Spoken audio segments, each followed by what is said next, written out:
So good evening, everyone. Darren Adair with American Hospitality Consulting. Welcome to our latest Great Minds sessions, Great Minds Session 5. I really appreciate everybody being here with us this evening.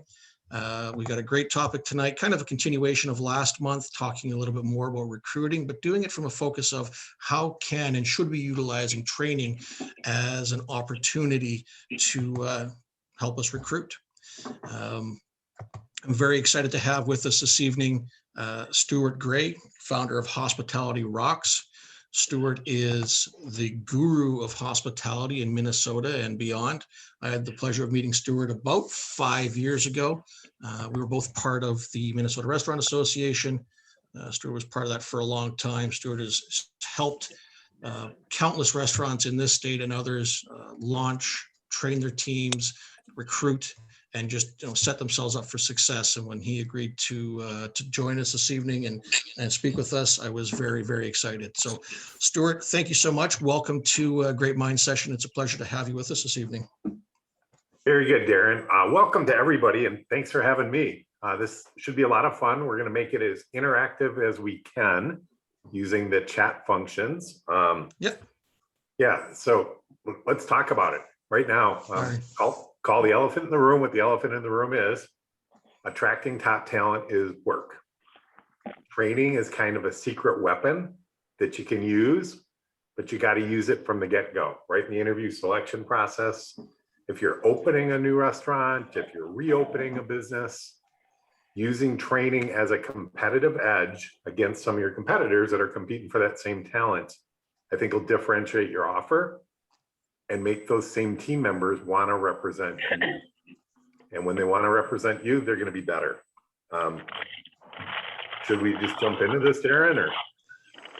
Yeah, well, I think just to kind of, actually, everybody, if I can ask you, if you haven't already muted your line, if you could just mute your line. And then if you do have any questions as we're going through, please just put a note in the chat function. I will welcome you in and have you ask your question. And I'm sure there's going to be a few tonight for what Stuart is going to be sharing with us. Stuart, again, this is just continuation of what we talked about last time. And, you and I have had some discussions about this, and that we know there's opportunities for training and that it's not being utilized in the way that it needs to be. And if maybe you can share with us kind of your thoughts on that. And Stuart wanted me to warn everybody, guys, he is a native New Yorker, so he is going to shoot from the hip and be straight up and with us this evening. So I'm looking forward to what he's got for us. So Stuart, when you're doing this kind of stuff, when you're working with that new restaurant or an existing restaurant who's struggling with the recruiting, how are you helping them to develop the training piece and use that to find that top talent? Well, I can give you a live example. I opened a restaurant in South Minneapolis, right on the Edina border, and they were struggling. They'd hired a GM who claimed to be able to open new restaurants. The owner called me and said, Stuart, I don't know what's on your calendar. Here's my open date. I'm buying you out. Just clear your calendar and come and open my restaurant. So we got crazy creative. We went on every form of social media. We offered referral cash right up front for bringing teammates, and we built a team. We started day one of training with just under 100 employees, and we opened the restaurant with 70. Which was perfect. That was our target. We knew not everybody was going to graduate training. Training was a 3-week process, very structured, very defined. Expectations were clear, crystal clear. If you were going to come and join the team, this was part of it. And if you didn't want to do it, that was okay too. But it was really successful. We did things like offered free pizza. We ended up using a local church. And I will tell you that the interview selection process is really difficult in like chairs for 4-year-olds. Because some of us with older knees, when we have to bend and sit in those little tiny chairs, and then getting adults. But I do some crazy things when I'm talking about training. I give all participants a blank file folder, just like this, plain old manila folder. And as they're waiting for the conversation, the selection process, I have them draw, what does hospitality mean to them? And then, because we did it with everyone, it was not discrimination, but we would take a picture of each applicant with them holding this. We interviewed over 250 people to get down to the 100 plus to open day one of training. And it was a full day. It was a Saturday, started at, I believe it was 8:30 in the morning. We went till 4:30. So folks that had other jobs could go honor those commitments and, basically work their cash shifts. And Right. yeah, because that's important in training. When you're starting a new restaurant, training wage is not what they make when they're serving or bartending. So you got to make it respectful to them and for them, and make it fun. Perfect. Now, what do you say to the guy who tells you, but Stuart, training's a cost. It's an expense. It is. So is turnover. Yeah, the cost of turnover is way more expensive than the cost of training and developing people, because I view training as an investment and turnover as an expense. An average hourly cost of turnover is between $3,000 and $5,000 per head before they're making you money again. Middle manager, $10,000 to $15,000. Now, if you use a recruiter, that 10 to 15 could be 20 to 25, depending on the market. So the expense of training is an investment in your people, and it lets them know you're going to be different, you're going to be better. And ultimately, who's the biggest benefactor is your guest, because those folks are committed to creating the quality hospitality experience that we all strive for. Awesome. No, I agree 100%. And I think there is a mindset change that we need to make out there, and I've heard it a lot, and I'm sure, a lot of us on the call here today have experienced this where, I'm going to spend all this money on them. I need them on the floor right now. And they're trying to find that balance between what's the right amount of time and taking care of the guest. And we sometimes lose focus on the importance and the benefit. We can see the cost right away. We can't see the return until much later. So it is something that I think we really need to try and focus on a little bit more. Can you talk a little more about how do you help people focus on that and see that return? I mean, we talked about some numbers there, and I know I've done those exercises before, but think about turnover $3,000 to $5,000. If you're running 100% turnover in a QSR restaurant, that's a lot of money. It is a lot of money. I used to work with a group based here in the Twin Cities that had franchises all across the globe. And when we started working with them, they were running about 180 to 250% turnover in a year. And it was a coffee group. And I'm like, how can you afford to do that? Well, what they were not doing is training. So for a coffee barista, we developed a 2-day training program. And then we developed a 3rd day that was to teach the barista how to sell whole beans and roasted coffee. Now, what the magic was is their turnover went to less than 100% within a year. So it worked. Now, the other thing is when they tell people they're going to have 2 solid days of training, they're live training, not a virtual event. It takes time out of the manager. It takes time away from the other leadership team, but it creates a connection and a bond with the employee that people want more of. Excellent. Cool. Another challenge that I have seen, and guys, remember, if you have any questions, just throw them up in the chat box and I'll make sure I bring you in here. But we do training because we know we need to do some of it, but today Mary's going to be your trainer, and tomorrow Vicky's going to be your trainer, and then Tommy's going to be your trainer. What types of systems do you recommend for restaurants to utilize that maybe provides a little bit more consistency to that? 2 things, Darren. First off, I think you ideally want to have a designated trainer with a backup. But unfortunately, many times we put people, they're training their replacement. So you got somebody with 1 foot out the door, coaching and guiding the new person that's fresh and enthusiastic and has all this energy. And they're getting contaminated by the person that when they gave notice, maybe we'd be better off if we just said goodbye. and just let them go on their merry way so they don't infect the new hires. But I also think I've seen a lot of restaurant training that's really not that fun. I think training has to be fun. It's got to be engaging. When I open a new restaurant, the folks have to wear a name tag every single day. Now, we've all been to a conference and we've had the little self-adhesive, hello, my name is. Quite honestly, those suck. They peel off, they curl, they're not comfortable. People write them in a ballpoint pen, you can't read them. So what did I do? I said, okay, let's take that same concept. So what I created is a hello, my name is. And it's on a cardboard type piece of paper, 2 holes punched, and it's half the size of an 8.5 by 11. Right. They come to training wearing that.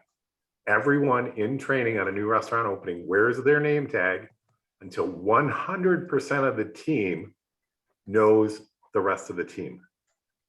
And they can't, until everybody learns everyone's name.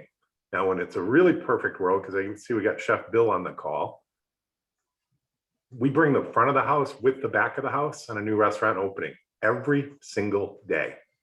On the first day that we put food in the front of the house mouths, we bring out the whole culinary team and we give them a standing ovation from the front.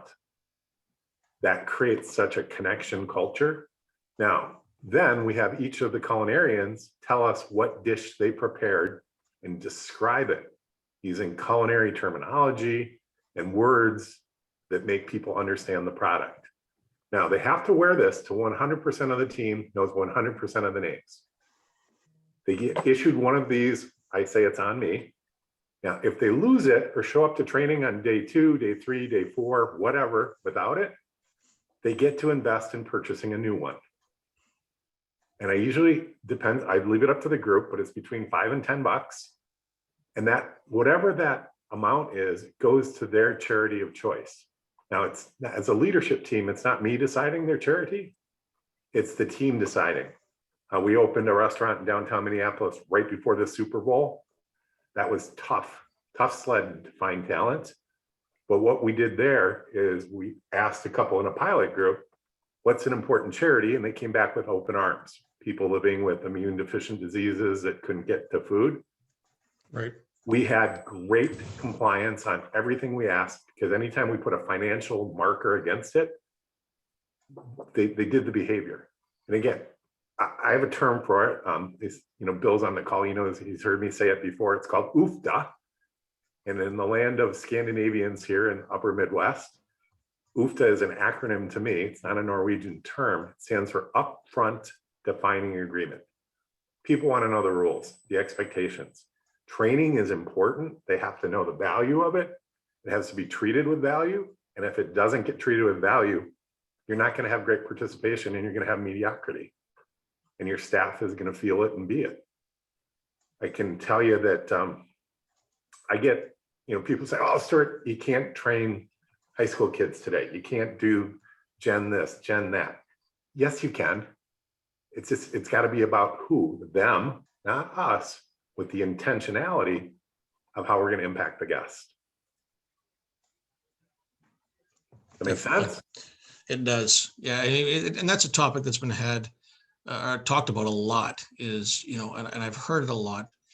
You can't train these kids but we've kind of, I know in conversations that I've had, when you think about, old guys like me thinking about when I first started working and what it was like back then, I was a lot younger when I had my first job than a lot of the kids coming into the workforce now. They don't have the opportunities that we had back then. So you're getting them at 18, 19, 20 years old, right? They're intelligent. They're just not experienced in the workforce, and you have a great opportunity to provide them with the skills to go out and get into whatever career they're going to get into. So it's actually a big responsibility on us to take that on, right? So, it's definitely, I think the approach needs to change a little bit in how we're looking at it. But, when you're talking to the clients or the restaurants that you're working with, when do you think that they should be bringing up training? I mean, you talked about you've helped with recruiting. I know you've done a lot of that. You've done a lot of training in restaurants and setup and all that. when should training become part of the conversation, and how should they utilize that to help them drive that recruiting process? Great question, Darren. In my belief, right in the beginning of the interview selection process, let them know that your opportunity, your offer is different, and let them know that this is the training expectations, and give them a schedule and respect it. When I did that project in South Minneapolis, we ran splits. So you could come either in the evening if you had a day job, or you could come during the day if you had an evening shift. And it was, as the trainer, we repeated the sessions once a day. So it was one day would be front of the house, appetizers, bingo. Now, the one day that we had an all-in training session, we brought in the local wine vendor, and we did 9 hours of wine tasting. After about hour 3, the effectiveness of that was kind of diminished, but it was well done. We practiced a lot of skill sets. And to this day, when I go back into that restaurant, because I was part of building that charter team, I get greeted by name. Someone on the floor knows me. And that's been 5.5 years ago. And that team is together still. And they care about each other. And, we talk about work families and work groups and making it, connect. It's so important that we create that culture. Awesome. No, I definitely agree with that. Guys, Stuart and I have been doing a lot of talking here, and I've got a question I'd like to pose to the group, because I'd love to hear from you guys. How are you using training to attract people into your businesses? Are you using it? What are some things that you would like to maybe ask Stuart about that he can help you with, or suggestions that you have? Just Stuart, when you were talking about, talking about it right in that, initial interview, maybe even it's on your material that you're putting out. But I started thinking, why not have some sort of a training commitment when you're bringing them on, that they sign and you sign, that, here's your training. We're committed to making sure you are fully trained, right? Just to give them that comfort level. Just different things to let them know that you're taking this seriously and you're going to set them up for success. There's a group in Ann Arbor, Michigan called Zingerman's. I don't know how many have been there. If you haven't been there, it's worth going. They have a whole division of the company called Zing Train. It's part of ZCOB, which is the Zingerman's community of businesses. And they have a training compact that you sign as you start a session with them. And it's quite literally you as the participant are going to be actively engaged and be involved in the training. And then it's got 4 to 5 things that the facilitator is committed to do. So everybody agrees. I have adapted my own form of that to gain commitment, because they're kind of mentors of mine. And I called up their lead trainer and I said, Maggie, I said, I had a session blow up today. And first question, did you use a compact? Did you set the rules of training? And clearly I had to, nope, I screwed up. She said, that's the mistake. She said, they then in turn ran the room, and I think you're in the front of the room, you got to hold the attention, the audience, and make it engaging and fun. There's a great resource I'll share called trainerswarehouse.com. And they have all kinds of clever things to make training interactive, engaging, and fun. And I'm sure that Darren can put that in the link for you. But one of the things that I've had a lot of success with is a product called Connect Ball. And Connect Ball is quite literally, I'll hold it up here, soccer ball. And on each of the panels, it's got a question. So you circle up, depending on how many people you're orienting or onboarding, and they bounce pass it to each other in the circle. And wherever their right thumb lands, they get to answer that question. So like this first one says, service equals, what is service? How the guest is treated. Travel, tell us about a favorite vacation or where you'd like to travel to. And they bounce past this ball back and forth. When I kind of tell you a little bit about my past, I'm a hockey goalie. I've got a hockey goalie bag that's got over 12 of these balls with all kinds of different questions. and they pass it back and forth. They know the drill. It's a great warm up. There's lots of fun interactive things on that website you can adapt and use, but training has to be engaging today.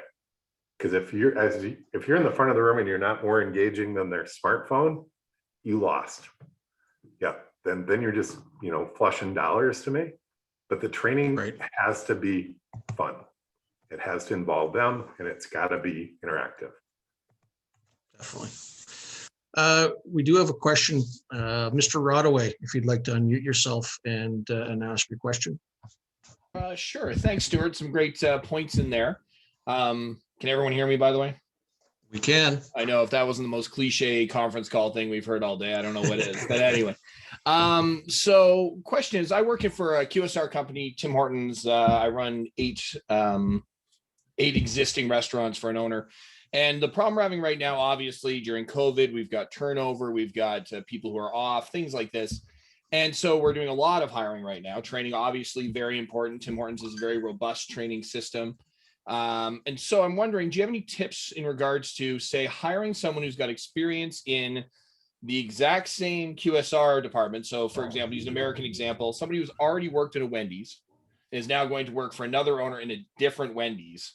Obviously, if they've gone through the full training process, do you have any tips and tricks for sort of bringing that person on board and engaging them while making sure they still have a grasp on all the skills that you want them to have? Great question, Mike. So what I'm hearing you say is that they may have worked for another Tim Hortons. You've brought them on board and you want to make sure that they're going to deliver to your standard. Absolutely. But at the same time, realizing there are certain specific training things they have to do when they start. But how do you keep them engaged knowing that they may have a full skill set already? Take it up a level, involve them. I'm sure you know this. What have you learned by doing it? A lot of open-ended questions, let them showcase what their skills are. And then you can also, having talent in the room is actually easier in facilitation than having all green, because they've had success with the training program. And then they can showcase the results that they've gotten to the rest of the new hires. Would be my thought process on it. Maybe somebody else on the call has a better answer or different answer. I know we've got a lot of people here that work in a franchise system. Maybe some of them would like to share their thoughts on how they handle that. And I don't necessarily want to voluntold anybody, but if anybody would like to unmute themselves and share, that would be awesome.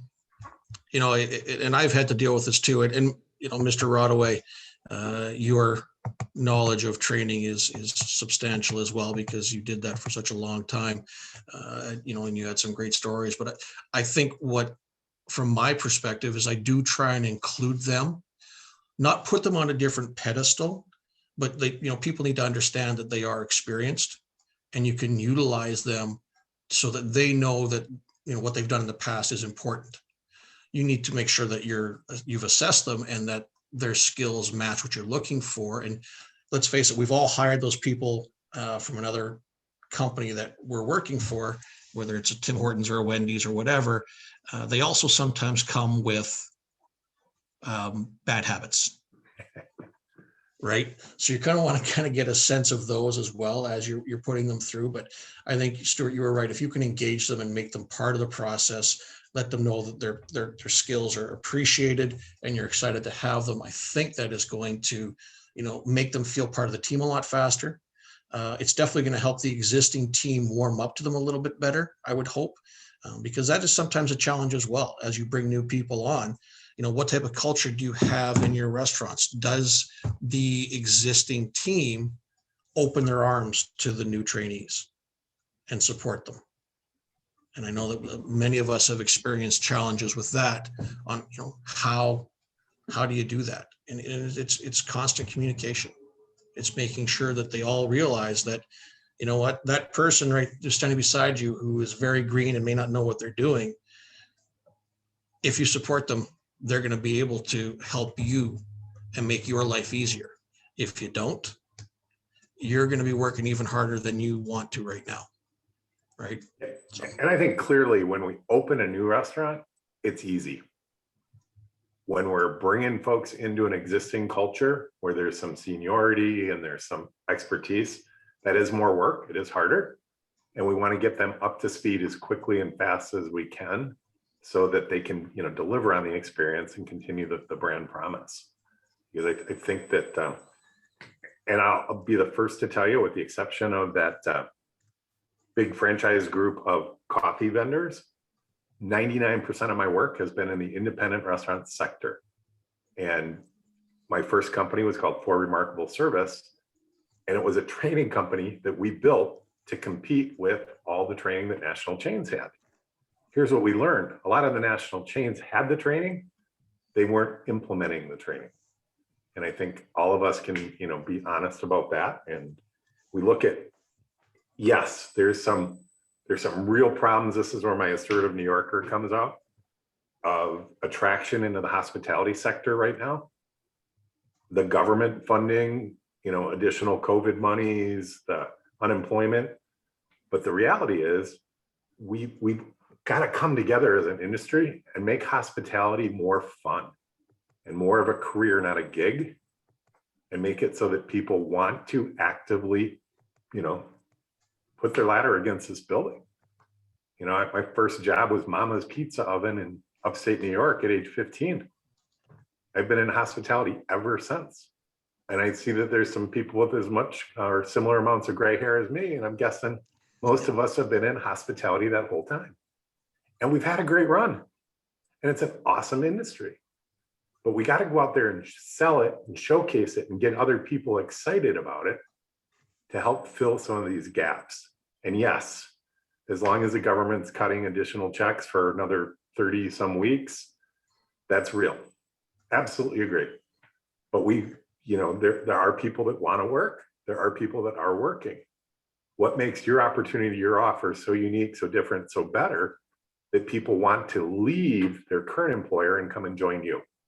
What gets them so excited every day that they want to represent you? And, my slang for it is wear your jersey. Take their current jersey off, get off the couch, come to work. And what makes it so exciting, so engaging, and so fun about your work team that they want to be part of it? Enough on my soapbox. Definitely. Dorothy, you just made a comment. If you'd like to unmute yourself and share your comments and thoughts on that would be great.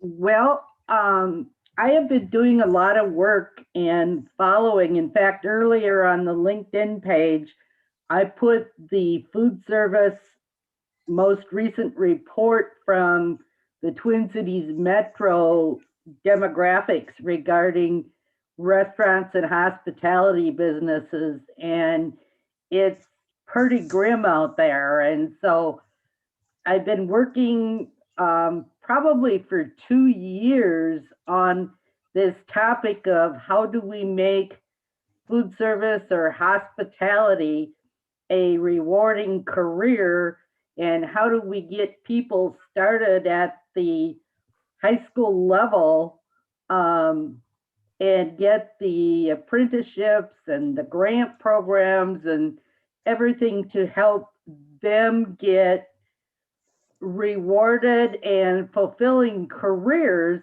like happens in so many other industries. So just,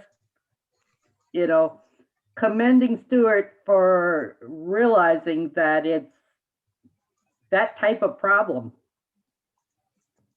Yeah, I agree. And I know, Stuart, you and I have talked about this before as well. We need to do a better job of educating everyone that you can have a great career in hospitality, that there are a lot of amazing jobs. I can personally think of some owners who started off as employees in some of the Tim Hortons, and they now own multiple restaurants because they worked their way through. We had a COO at Tim Hortons who started off working behind the counter and worked his way up into the senior executive positions. But I don't think that we do a good enough job, and that, the government level is one place, but even in the educational system, what are the opportunities for these guys to get educated and understand that there are programs out there to help them get a great career in hospitality. I went through a program. It was a great program. I'm not just saying that because one of my old profs is online with us again tonight. I'd love to hear his take on that. But I just look at Minnesota. There's only one hospitality program. There's a couple of culinary programs, but Normandale is the only hospitality program, and it really focuses on hotels. And there's not much else out there.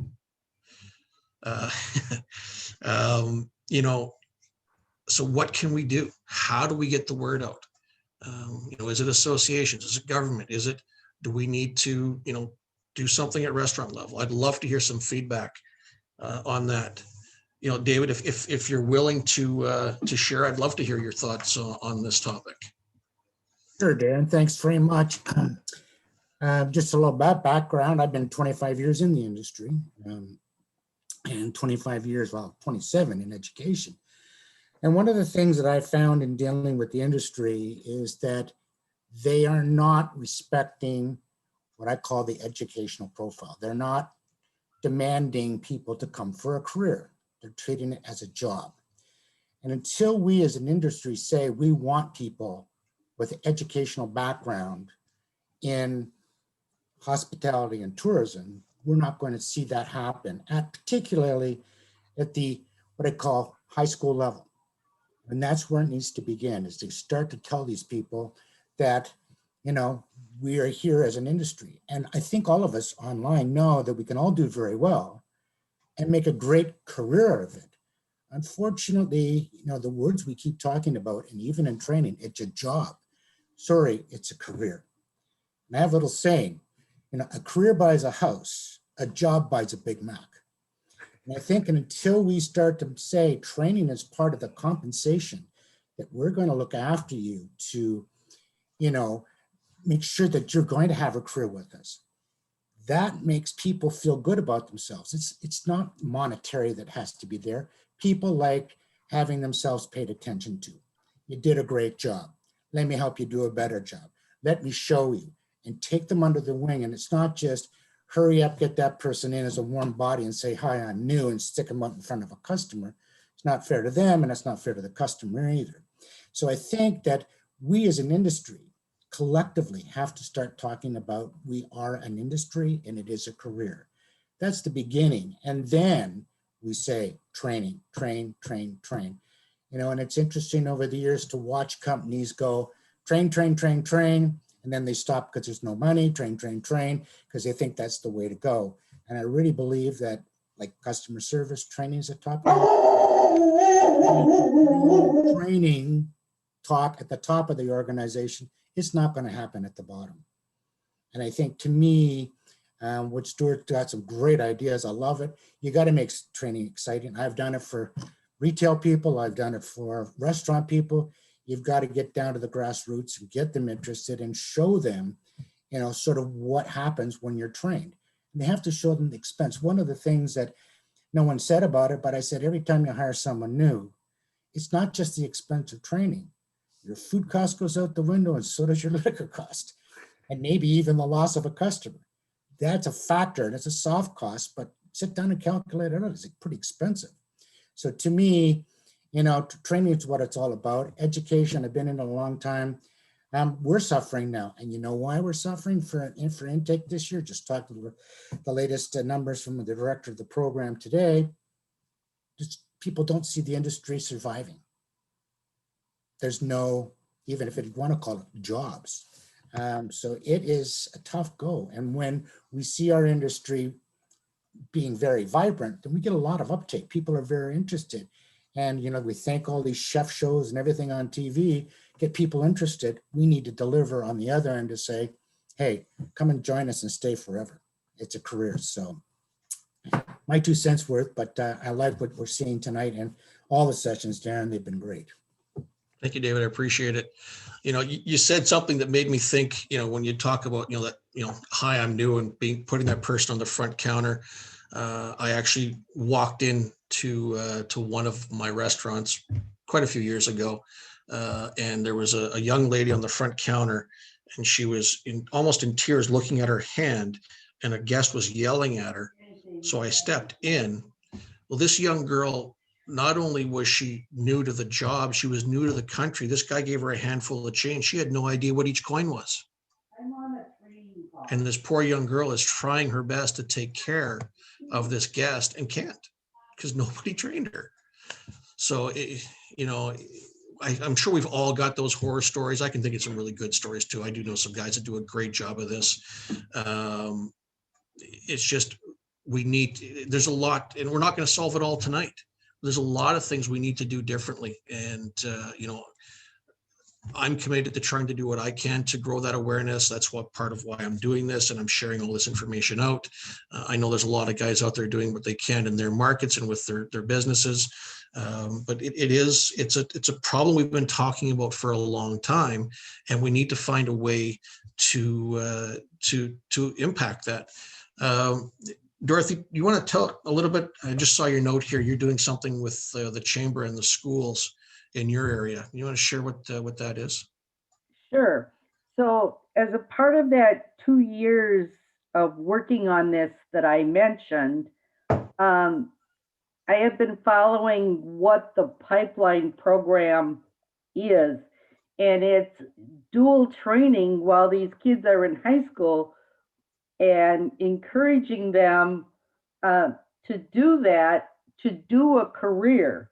Get away from that stigma of that our schools for years have said, you're not going to get anywhere unless you get that 4-year degree, and the only ones that got rich there were the loan companies and the student loans and the money they kept racking in and continue to rack in.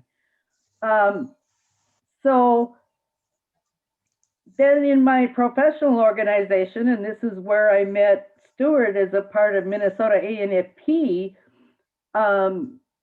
we've done some review of our membership. What I found is that chefs and other organizations don't recognize healthcare food service as the hospitality industry, and they've never ever considered that as a career.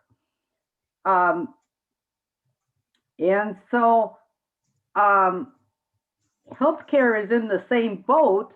Then they got it in the CMS regulations that a skilled nursing facility that receives Medicare dollars has to have a credentialed director from my licensure. Well, that's all good and done, but we have 369 of those facilities in Minnesota that need that credential, and we have 469 members. And of that 469, we have 80 members that are 60 years and older. And we have another 100 members that are in that 50 to 60 range. Yeah, we're getting new members, but there's no way that we can maintain regulatory stature in these facilities. And so, it's, again, we have to work together as an industry to get this changed with our legislators, our workforce development people, to make a difference, to recognize it as a career. And I know that, that things have been tough during COVID. I do know that when I was part of Hospitality Minnesota or the Minnesota Restaurant Association, when I first joined it, they did have a mentorship program that they were doing some stuff in some of the high schools. I'm not sure what's going on with that right now, but is there anybody else on the call who has anything like that, or that has seen a mentorship program in their area that's had some impact, or what else are we doing out there to try and address this issue? To get Darren, there's a program through the National Restaurant Association here in the States called Prostart, and Prostart is working with young people and It does have a little spin of the TV executive chefs. So they compete, they do front of the house, they do a business plan, and they do culinary, and they have mentors inside of the schools. When we grew up, we would have called it home ec. I'm sure there's a politically correct name for it with a bunch of, was it FCFS or something is the new department in the school system. And we, some of my clients have had really good luck placing those kids that showed an early interest and working with them on their schooling schedules and bringing them in for internships. And they've done well. Now, would it be nice if we had 2,000 kids in that program? Absolutely. And and I've got some chef friends that actually volunteer at the schools and do the mentorship in the environments where they don't have somebody with that culinary. There's really not a lot of the front of the house and to Dorothy's needs. And she's absolutely correct. The senior care market has been decimated for talent and back of the house culinary talent. And you'd think that when the hospitality industry, the restaurant side came to a screeching halt in March last year, that some of those folks would have said, hey, I can go cook in a senior care facility and be wiping down stainless at 6:30 at night and be home by 7, and that we would have pulled all those people. But we really didn't have a lot of success, Dorothy, maybe you can comment to that, of attracting that talent. And same with the servers that have, got tired of working until 2, 3 in the morning and giving them better quality of life. And yet part of it's the wage, but I think a lot of it is perception. And as an industry, we've got to open up and change that perception and get people. The one thing I hear from hourly staff about leadership, and I don't call them restaurant managers, I call them restaurant leaders. And I think that terminology has to shift because, people want to be led, not managed. And to David's point, when I hear the term job, I think of the acronym just over broke. You got a job in life, you're going to be just over broke. If you have a career, you're going to have a passion to serve others for the rest of your life. And I do think that those kind of shifts, we have to change our language. Dorothy's heard me share this before, but I believe in a concept called 5 a day. And as leaders in this industry, which everyone on this call is, when we're in front of the people that we serve, the team we lead, we go to work with 5 nickels in our one pocket. And we can't leave work until we move a nickel from pocket A to pocket B. And the only way we get to do that is to pay a heartfelt compliment to a specific employee behavior that improves the guest experience. It can be back of the house, front of the house. You could do 10 a day. It's like, oh, here comes Stuart. He's going to catch me doing something right. I told you that I'm training those high school kids down in the ice cream capital of the world. And I told my client that I'm going to come and do a secret shop. And she said, Stuart, what are you looking for? And I said, right behavior. I said, because when I start a training session, if I can call out right behavior, a performance I witnessed the night before when nobody knew who I was, how do you think that training session is going to go? Because they're already feeling good about the work that they do, and it's been recognized. And I just think if we could all commit to 5 a day, catching people doing right behavior, we'd shift our cultures. But I don't know anybody that's left a job and said, hey, I used to work there, but all I heard was compliments, compliments, compliments. They leave opportunities and roles because they're not feeling recognized. And recognition and rewards is so simple, so easy, but we make it so hard. And I think the error of the day of, well, that's their job. Yeah, no, their job is to be recognized. Okay, again, I'll get off my soapbox, Darren. You're good. You're good. I like that though, because, let's face it, they deal enough with upset guests that they need to hear positive from somewhere, and it should be coming from us. We should be catching them doing things right. And I don't know why it's human nature to point out the stuff that's wrong all the time. And obviously, if there's something that's a food safety issue or health and whatever, you're going to correct that behavior. But to take more of an approach to build that culture through positivity is going to help you in the recruiting process, because that becomes the word of mouth. That becomes what is shared. It's, your guests will start to see it and comment on it. It's going to make it online, and it's going to help you build your brand as that key employer and place that people want to go work. Right. And the funny thing is I can remember having these conversations way back when I first started with Tim Hortons. I can remember having them way back when I started with Fairmont Hotels. It's not new stuff. It's just we have not embraced it enough, I don't think, and some have. I mean, there are some brands out there that I think, I'm still amazed, like them or not, what I see when I go into a Chick-fil-A and the culture they seem to have built in most of their restaurants. I know a couple of the owners and their staff are always smiling, happy, and working hard. So it's not rocket science. We just need to commit to it, which is, I know it's easier said than done sometimes, but it's a commitment. Yeah, definitely. Aaron, if I could just interject here for just one quick moment. Sure. Stuart mentioned the senior living facilities. So until recently, senior living facilities in Minnesota had no regulation. Minnesota is the very last state to adapt some rules. So with that being said, frequently when our association would end up hearing that these senior livings would, in a local community, would hire someone that had worked in a restaurant, a waiter, thinking they had the hospitality piece behind them and could do the job. And it was disaster because they were marketing on chef, hospitality, culinary expert, but they couldn't find them to hire. And so that's who they would hire. And so, when I was talking about our association numbers, that doesn't account any of these senior living facilities that are now coming under regulation.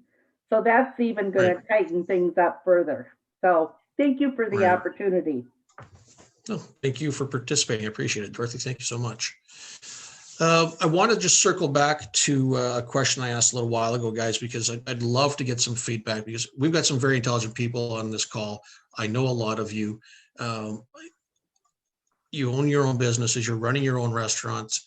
What are some of the things that you're trying to do to enhance the ability to bring people in? How are you utilizing training? Are you using it as part of the recruiting process? I'd love to hear from some of my guys that are dealing with this right now. And I know you're going through the hiring process, because you've told me you're going through the hiring process right now and trying to build your team. So, I'd love to hear from someone to let me know how it's going, or if you've just recently gone through training and what you thought about it and how you felt about it. What did they do that was good, and what did they do that you would change? So, and Mr. Karen, if you're willing to share generically, I would appreciate if you could give a little bit of insight of the stuff you shared with me a couple of weeks ago, if you're available to. Can you hear me? I can. Good afternoon, Mr. Adair. Good afternoon, everyone. I hope you're all doing well. I've recently had a significant career change, and it's very reminiscent of an organization that many of you are on the phone with today. And the experience from my perspective has been extremely engaging, right? And one of the biggest opportunities that I've seen is the level of engagement from the senior leadership team, and having your finger on the pulse of the business, right? To me, it screams how engaged and I guess for lack of a better, when you're trying to engage someone to come and join your organization, eating, living, breathing the brand. For me, it was a very enticing drive to want to join the organization itself. And just to see how the corporate culture is now that I've been in here for 5 weeks, going into in my 6th week now, it says a lot about the organization, but it also says a lot about the leadership and going through having the diligence to make sure that you're prepared, having the diligence to make sure that those opportunities, for lack of a better, are resonating, and making sure that you're connecting with the people that are coming in, whether it's a part-timer, full-timer, someone coming into a senior leadership role. It's absolutely imperative, right? And I've shared with Darren how impressed I've been with the organization's stance on onboarding and how imperative it is, because and again, whether you're an hourly or someone coming in a salaried position, when you walk in that door, right, you can lose someone so fast if you're not engaged with them, if you're not setting them up, if the training is not there, right? And tying onto the training, and for those of you that know me, know my passion and love of it. If you don't have those individuals locked in that first 72 hours from an engagement standpoint, they're done. They're checked out. They're going to go on to somewhere else. So, I can't say enough about how imperative it is to set people up for success from an onboarding perspective.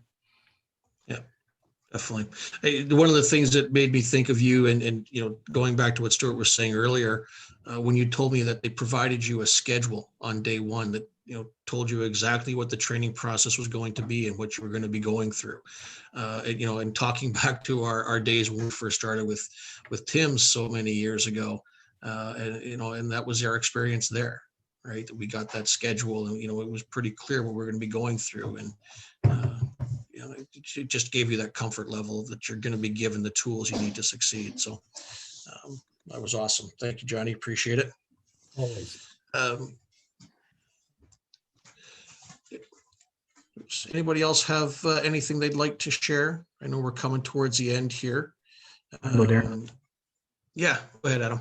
Yeah, hey, love some of the great comments. I have a couple points. And Johnny, first of all, nice to hear from you, and glad you're having a great experience. But what John said is so important to business owners and leaders, because it's so easy to tell when it's genuine, right? And a lot of times, and I've seen some businesses approach it the wrong way, where the training is simply just a check mark on an onboarding checklist, and it's not really thought. It's just go watch this video, and then you're expected to deal with these guests, right? And certainly that's not a successful approach. And it kind of goes back to what Stuart said around mindset. And the distinction between a leader and a manager is such a small thing, but it's a huge mindset, right? You change your mindset, you change your outcome, you play at a higher level. And that's why we don't say the word customer. It's a swear word, obviously, to a lot of people on the call. It's something so simple, but it just changes that mindset, right? And when you play like that, you're playing at a higher level as a leader. And it kind of leads into some other things. There was a great question at the beginning of the call around training people, but knowing that they're going to potentially leave, right? And it starts with hiring. Obviously, hiring is the most important decision, but hire for attitude, train for skill. You've probably all heard that before. I mean, I could teach anybody in the world to make a sandwich, but I can't teach you to smile. So it's not really important to me when I'm looking if someone has experience from another restaurant. It's what kind of conversation skills and smiling and back and forth in an interview that's really, really important to me. But you've probably heard and I've worked with some great people on the call. We've had some conversations about this before, some restaurants who didn't really believe in that investment in training. And like I said, it was just a check mark somewhere where I have to train someone, go watch this video and show back up here in 10 minutes. But there's a quote that I love to share between the CEO and the CFO. And the CFO says to the CEO, what if we train these people and they leave? and the CEO says back to the CFO, what if we don't, and they stay? And that relates directly back to some of the points that Stuart was saying around, fine, let's not waste the money training someone, but now they're going to be interacting with guests and they're going to be miserable. The guests aren't going to work out, and it's a recipe for disaster. So anyways, I think that was some really important points around mindset. Like, praise is free. It's important to be able to, share and say thank you. Those are such simple things to do with your team, and it brings you, catch them doing something right, brings everybody's spirits up and helps. So anyway, some good points, and that's a fantastic question that I think about a lot for sure. Awesome. Thanks, Adam. I appreciate it. All right. Anybody else wanting to share? We are coming to. Go ahead. I'd just like to make one point as well. And this is the first time I've joined you guys and been in the business for a little while. I think it's equally as important to make sure we take care of the trainers. Okay, it's not easy training people, and even though it's something I've enjoyed for a lot of years, making sure that whoever is training the new candidate, the new person that's come on board, is making sure that they not only, maybe from a monetary standpoint, but get some perks for doing the things that they need to do to make sure that the candidate that you've spent so much time doing reference checks and interviews and all those kinds of things is going to succeed in the organization. The other thing is, oftentimes as a trainer, it's a thankless job, and being able to do some things, whether it's a dinner at the end of the shift or a couple of drink tickets or whatever works, goes a long way in making sure that the trainer gets the thank you that's necessary, in the hopes that whoever they're training succeeds. Yeah, definitely. No, great points there, Mike. I appreciate it. And you know what? You think about it, you've given that trainer a very important role. They're basically, the success of your business lies on the shoulders of that trainer who's training the team to help you serve your guests. So definitely need to make sure they've got the tools that they need to succeed, that they're being shown appreciation and thanked for that level of responsibility you put on them. So definitely some great points there. So thank you very much for sharing that. So, all right, guys. It's just 6 o'clock now. I don't know if there's anybody else who has some points they want to share. Just throw a note in the chat and I'll bring you in. But just as a reminder, I promised everybody there was going to be some free gifts for joining today. So I've just put the email in the chat to everybody. Stuart has graciously offered some tools that he has put together that I can share out with the group. So if you want to email me at greatmindsessions@gmail.com, I will get you a copy of that sent out. And these are tools that can help you in your search and make sure that you're succeeding in what you're trying to do. I mean, we're all in this together.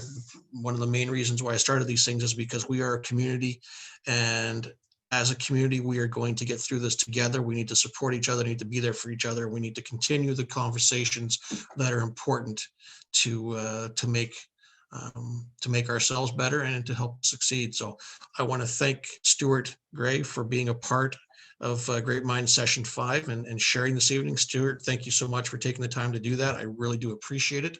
To everybody on the session this evening who joined in and shared and listened, thank you very much for doing that. Our next session is going to be Tuesday, June 1st. If you would like to be a panelist or have a topic of discussion you would like me to add to the Great Minds Sessions, you can also send me an email at greatmindsessions@gmail.com. I'd be more than happy to entertain those. And if there's nobody else who has anything to share, You know what, guys, I will thank you for your time this evening. I wish you a very enjoyable week. Stay safe, stay healthy. If you get the chance to get that shot, I'm fully vaccinated. You know, to my friends in Canada, the difference you're seeing down here is because of the level of vaccination. It has definitely helped.